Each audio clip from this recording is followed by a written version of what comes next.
आज हम आ गए माँ रेवा फाउंडेशन नर्मदा परिक्रमा नहीं, अनुभूति तो वो अब अनुभूति तो हम आपको नहीं बता सकते, क्योंकि जब बालक पिछली बार आपने बहुत कुछ पूछा, हमने बताया। लेकिन इस बार की अनुभूति यही है कि गूंगा गुड़ खाने के बाद बता नहीं सकता वो मीठा था, वो था बरोबर जी। तो इसलिए अनुभूति में सबसे बड़ा दुख ये लगा गुरु कि मेरी भगवती माँ नर्मदा के किनारे जितने गांव है ना, उन गाँव का सब गंदा पानी नर्मदा जी के अंदर आ रहा है। ठीक है ना। और हाँ, अभी हम आए हैं माँ रेवा फाउंडेशन नर्मदा परिक्रमावासियों की यहाँ सेवा होती है ओमकारेश्वर रोड पर आश्रम है गुरुदेव का। और गुरुदेव नर्मदा परिक्रमा करके अभी रामनवमी को ओमकारेश्वर पधारे और आज हम आए हैं आश्रम में। तो चर्चा करेंगे नर्मदा परिक्रमा कितने माह में पूर्ण हुई और कौन सी आपकी यह परिक्रमा थी। नर्मदे हर गुरुदेव। गुरुदेव, यह जो परिक्रमा थी आपकी कौन सी परिक्रमा थी नर्मदा परिक्रमा? ये 10वीं। तो निरंतर कब से परिक्रमा चल रही? 2010 से। पहली परिक्रमा हमने 2010-11 के अंदर की जी। अब जो परिक्रमा पूर्ण हुई है कितने दिन में पूर्ण हुई है? 5 महीने। 5 महीने में। 2-3 दिन कम से, लेकिन 5 महीने पूर्ण समझिए।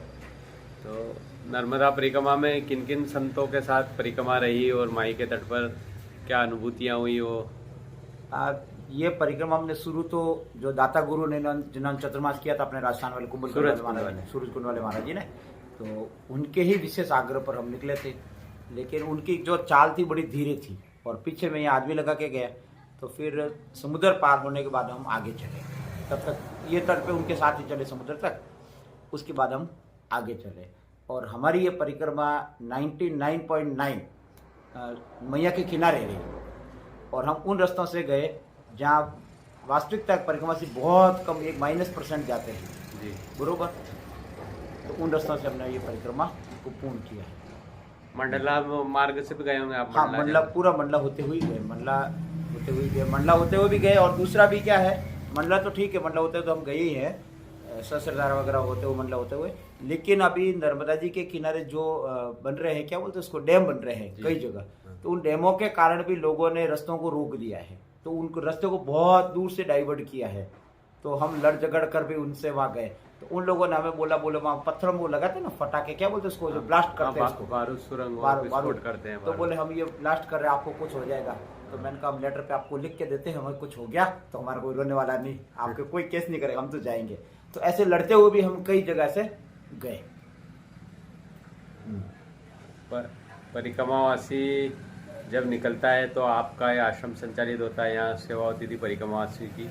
तो 5 महीने में यहाँ भी व्यवस्था की होगी आश्रम? हाँ, 5 महीनों में यहाँ जो व्यवस्था थी उसमें हमने 4 आदमियों को पीछे लगाया था, बरोबर। तो उसके अंदर राजस्थान के वो थे रतन राजी महाराज, तो मेन वो यहाँ आसन पे बैठ के सेवा करते थे, और बाकी 3 आदमी उनके अंडर सेवा में थे। मतलब 4 आदमियों को पीछे लगाया गया था, ताकि ये व्यवस्था भी सुचारू रूप से चलती रहे। और जितने परिक्रमावासी, और इस बार रिकॉर्ड परिक्रमावासी आए, ये भी देखो माता जी की कृपा, देखो आप, इस बार रिकॉर्ड परिक्रमावासी इसलिए मैं आपको कह रहा हूँ कि पीछे मेरी एक पेटी है लोहे की बहुत बड़ी, वो पेटी भरकर मैं माल भर के गया। उसके बाद रतन दास जी को मैंने माता जी माफ करें 20-25 हज़ार रुपये मैंने उनको ट्रांसफर किए। और दूसरा जो माल आया गुरु, सब माल मेरा उठ गया। इस बार रिकॉर्ड परिक्रमावासी आया, मैं खुद अचंभे में हूँ।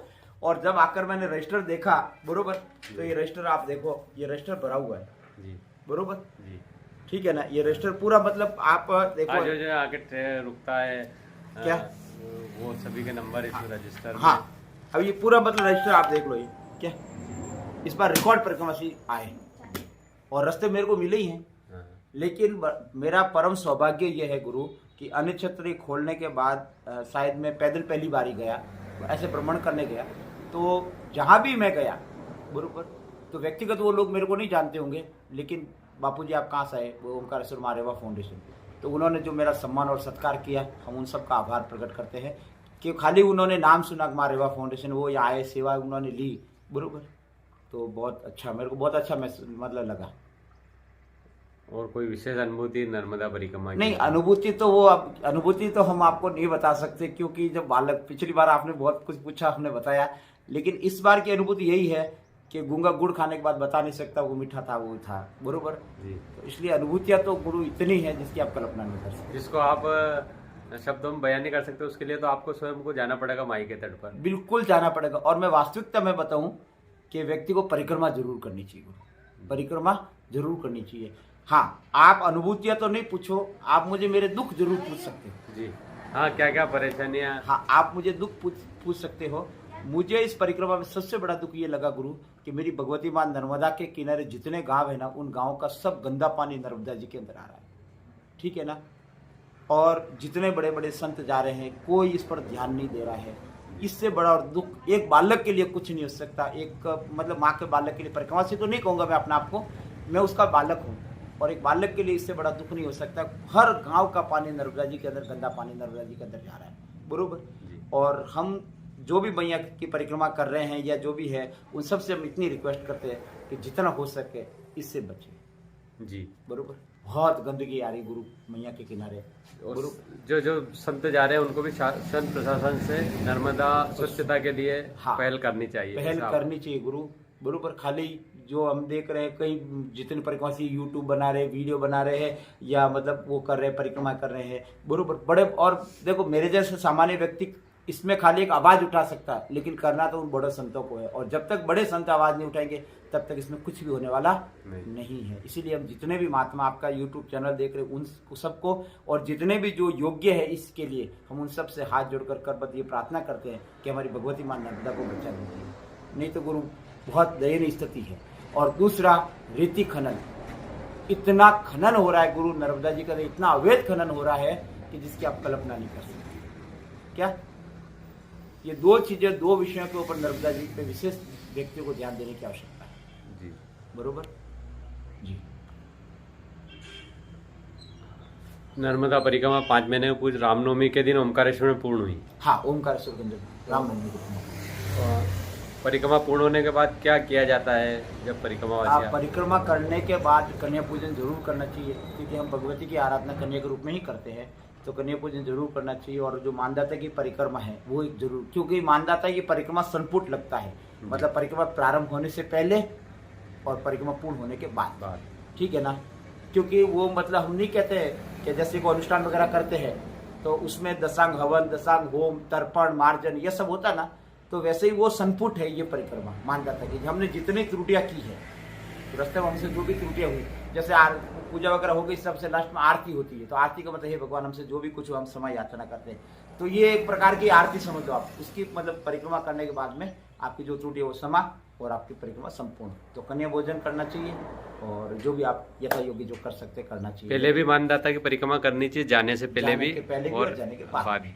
हाँ, परिक्रमा पूर्ण होने के बाद भी मानदाता की परिक्रमा। अभी हमने कन्या भोजन करवाया नहीं है जी जी, क्योंकि अभी हम आए हैं तो हमारी झोली खाली इसीलिए नहीं करवाए, जब वो भर जाएगी तो करवाते हैं।